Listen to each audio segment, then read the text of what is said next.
Iniwan at niloko ako ng ex ko after kong mabuntis 4 years ago. Akala ko katapusan na ng buhay ko, pero 19 years old pa lang ako at that time, and akala ko tuluyan ang masisira yung buhay ko at ang future ko. But today, Oh my God, guys! Graduate na ako!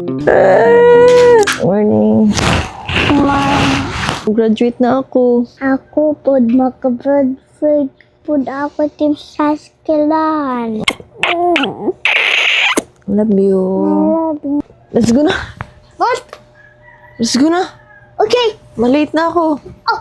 Prepare na tayo, guys. Alas 7 na. Let's go! you know guys, college life for me is one of the most confusing and messy phase of my life. Dito ako nag-grow dahil nagsabay-sabay lahat na nangyari sa buhay ko. Di nyo alam yun kasi di pa ako nagko-content nun. But when I was about to start my college life, dun naman ako nabuntis. Don't get me wrong, I am not normalizing teenage pregnancy, so you should learn from me kasi dahil dun, I had to stop my dreams para maalagaan yung anak ko. And then, 9 months after, I became a single mom. Iniwan ako ng boyfriend ko and I carry all the responsibilities all myself. Nagsabay-sabay lahat ng yon in a span of 2 years. Family problems, financial, school. Pinalayas pa ako sa dati kong tinitirhan. I get depressed at dumating pa nga sa punto na I had to make a sacrifice na kailangan muna namin maghiwalay ng anak ko. Di na magpatuloy sa pag-aaral at sa halip maghanap buhay na lang. That was one of the most darkest moments of my life.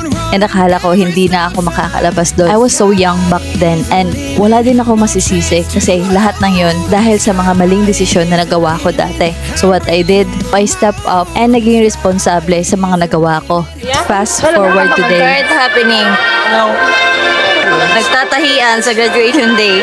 Thanks, ma'am. Oh my God, guys, nagpapanik ako kanina pa. Kasi wala pa yung parents ko, wala pa sila. 12 na kasi, tapos 1 yung akala ko na 1 yung expected namin na start. Kasi mag-start pala ng mas early, so andun pa sila sa bahay. Tapos nagkasira-sira pa yung medal namin. Oh my God. Sana umabot sila natin.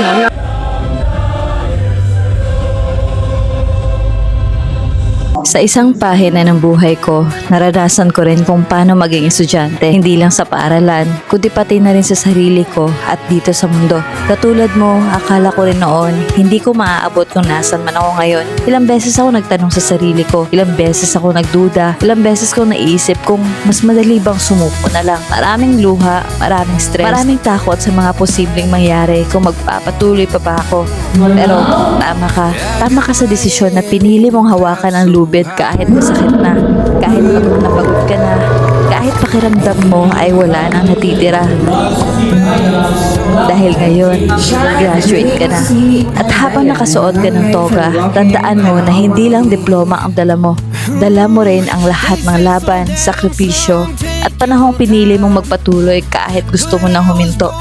Hindi ko rin magagawa lahat ng ito kung wala akong mas malaking dahilan kasi kung sarili ko lang ang iniisip ko, baka nanatili ako alipin ng takot at mahina kong loob. Pero nakahanap ako ng lakas na hindi ko alam saan nanggaling. Ang alam ko lang, kailangan kong maging mabuting ehemplo sa mga matang nakatanaw sa akin. Hindi ko alam noon na siya pala yung magiging isa sa pinakamahusay na guro ko dito sa mundo. Sa kanya ako natutong magmahal, sa kanya ako natutong magpakatatag, at sa kanya ako natutong tumayo sa sarili ko mga paa, sa anak ko. Kung may isang bagay man akong gustong sabihin sa iyo ngayon, hindi ka umabot dito dahil madali ang naging daan mo. Umabot ka rito dahil pinili mong magpatuloy.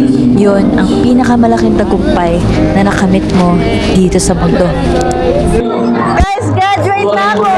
Yay! Guys, magaling mo, hi! Congrats! Happy guys. This is my flower. This is this flower.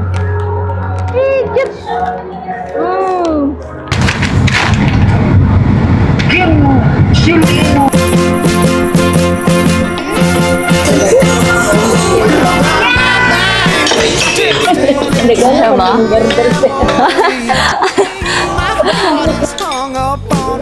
Ang daming in order guys. Tignan niyo yung pagkain namin. So, ano ba? Ano sandal pa oh. Ilan lang kami? Apat lang. Thank you for the food. Gusto ko rin sana magpasalamat sa mga babae na nasa harap ko ngayon. Wala kaming mga magulang pero sila yung naging magulang ko. At sila yung rason kung bakit nandito ako ngayon. Akala ko nga tuluyan na akong tatalikuran ng mga ate ko after ko silang mabigo. Pero tinulungan nila akong tumayo kahit ilang beses na akong nadapa. Ayoko na talagang lagyan ng emotional na music tong part na to guys. Tapos na kasi akong umiyak kanina sa harap nila and nakakahiya sobra. Di ko na kasi talaga mapigilan yung mga luha ko kanina. Pero sabi ko nga sa sulat na binigay ko sa kanila, di ko talaga kaya sabihin sa harap nila yung nararamdaman ko. Pero sabi ko, lubos ako nagpapasalamat dahil sila yung naging ate ko. Di man naging perfecto yung relasyon namin at may pagkakaiba. Pero ako pa rin yung palaging bunso na tatawag na ate sa kanila kahit patanda na. Also, to the people na naging parte ng buhay ko sa loob ng 4 na taon, marami akong natutunan at masasayang nagawa na kasama kayo. Sa mga classmates ko, good luck sa atin guys. Marahil maaga man sa akin nangyari ang buhay at madami akong pagkakamaling nagawa. Di basihan ang lahat ng yun sa kung sino ka man ngayon. Ang kahapon ay kahapon na at ang mababago mo na lang ay kung sino at ano yung nasa ngayon. So paano pa yan? Hanggang dito na lang tong video na to guys. Hindi ko pa alam kung ano yung kasunod nito. Pero maraming salamat sa inyo.